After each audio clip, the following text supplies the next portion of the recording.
31 अक्टूबर 2022 है और 31 अक्टूबर 1875 को वर्तमान के गुजरात के नादियाड में एक महापुरुष का जन्म होता है, जिसने 1918 में खेड़ा किसान आंदोलन और 1928 में बरदौली किसान आंदोलन का नेतृत्व किया। जी हाँ दोस्तों, आज हम बात कर रहे हैं सरदार वल्लभ भाई पटेल की।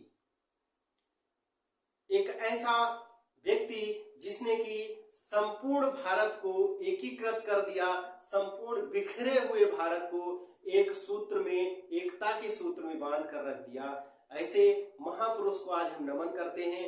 आज उनकी जयंती है और उनकी जयंती पर आज हम उनको नमन करना चाहेंगे। जी हाँ दोस्तों, उनके जीवन से कुछ फैक्ट उठाकर लाए हैं जिनके बारे में हम डिस्कस करेंगे। तो चलिए शुरू करते हैं और देखते हैं उनके जीवन से जुड़े कुछ महान क्षण और सीखते हैं उनके कुछ व्यक्तित्व की हम बातें। सबसे पहले बात करेंगे, देखिए उनकी एक कल्पना थी, मैं एक ऐसे एकीकृत आत्मनिर्भर देश की कल्पना करता हूं जिसमें कोई भूखा ना रहे, हमारे देश में भोजन के लिए कोई आंसू ना बहाए। ये बात सरदार वल्लभ भाई पटेल ने कही थी। जी हाँ, सरदार वल्लभ भाई पटेल, जिनके पिता का नाम झाबेर भाई पटेल और माता का नाम लड़वा देवी था। 31 अक्टूबर 1875 को गुजरात के नादियाड में इनका जन्म हुआ और बाद में चलकर ये भारत की स्वतंत्रता आंदोलन में शामिल हुए और भारत की स्वतंत्रता में इन्होंने अपना बहुमूल्य योगदान दिया। 1947 में जब भारत आजाद हो गया, उसके बाद में सबसे पहले मंत्री भी ये रहे। भारत को एकीकृत करने में इनका एक महत्वपूर्ण योगदान है। सरदार वल्लभ भाई पटेल जैसा व्यक्ति अगर ना होता तो हमारा भारत देश आज भी टुकड़ों में बटा होता। भारत को एकीकृत करने में सरदार जी का अमूल्य योगदान है। जब समय हमारा देश आजाद हुआ, उस समय भारत में लगभग 562 रियासतें थीं। उन सभी रियासतों को भारत में शामिल करने का श्रेय अगर किसी को जाता है तो वह है सरदार वल्लभ भाई पटेल। हैदराबाद रियासत, जो कि भारत की सबसे बड़ी रियासत थी, भारत में शामिल होने से इनकार कर दिया और उसने 1948 में भारत पर आक्रमण भी कर दिया था। बदले में उस समय गृह मंत्री थे सरदार वल्लभ भाई पटेल, उन्होंने भी एक्शन लिया और ऑपरेशन अपोलो के तहत हैदराबाद पर आक्रमण कर दिया। हुआ क्या, उसका निर्णय होता है कि 3 दिन तक लड़ता है और तीसरे दिन आत्मसमर्पित कर देता है और आत्मसमर्पण कर देता है। इस तरीके से हमारे देश में हैदराबाद रियासत को शामिल किया जाता है। जो है जूनागढ़ रियासत की बात करें तो जूनागढ़ रियासत को भी जनमत संग्रह द्वारा भारत में शामिल किया गया था। जूनागढ़ रियासत भी भारत से ही घिरी थी, लेकिन वो पाकिस्तान में शामिल होना चाहते थे। तो इन सब का श्रेय जाता है, तो बहुत बड़ा जो श्रेय जाएगा वो जाएगा सरदार वल्लभ भाई पटेल को।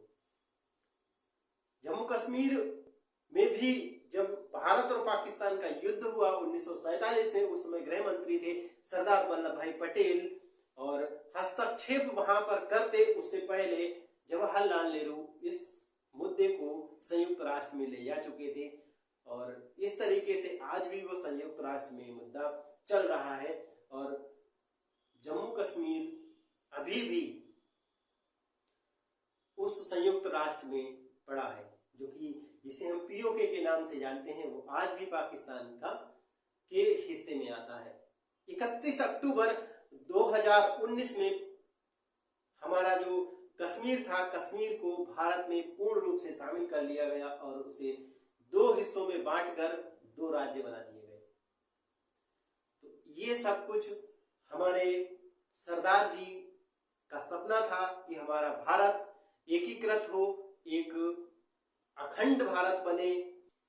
1991 में सरदार जी को मरणोपरांत भारत रत्न का पुरस्कार भी दिया गया। उन्होंने कहा था, मुश्किल समय में कायर लोग बहाना ढूंढते हैं, लेकिन वीर लोग रास्ता ढूंढते हैं। बहुत सी कथाएं इनके जीवन से प्रचलित हैं। एक बार एक कहानी इनके जीवन की याद आती है। एक बार कोर्ट में किसी केस सुनवाई के दौरान ये वहां उस मुकदमे की वकालत कर रहे थे, तभी बीच में आकर एक व्यक्ति इनको एक चिट्ठी देता है और ये उस चिट्ठी को पढ़कर अपनी जेब में रख लेते हैं और अपनी जो वकालत होती है उसको कंटिन्यू रखते हैं। बाद में जब कोर्ट की सुनवाई पूरी होती है तब इनसे पूछा जाता है कि जो चिट्ठी व्यक्ति आपको देकर गया था उस चिट्ठी में क्या लिखा था। तो ये जवाब देते हैं, उस चिट्ठी में मेरी पत्नी के मृत्यु का समाचार लिखा था। ये सुनकर सभी दंग रह जाते हैं कि एक ऐसा व्यक्ति जो इन क्षणों में भी अपने धैर्य को इस तरीके से बनाकर रख सकता है, वास्तविकता में वह एक महान व्यक्ति है। साधारण व्यक्ति के लिए ये एक असंभव बात है। तो ऐसे थे हमारे सरदार वल्लभ भाई पटेल। इनको लौह पुरुष की उपाधि भी दी जाती है।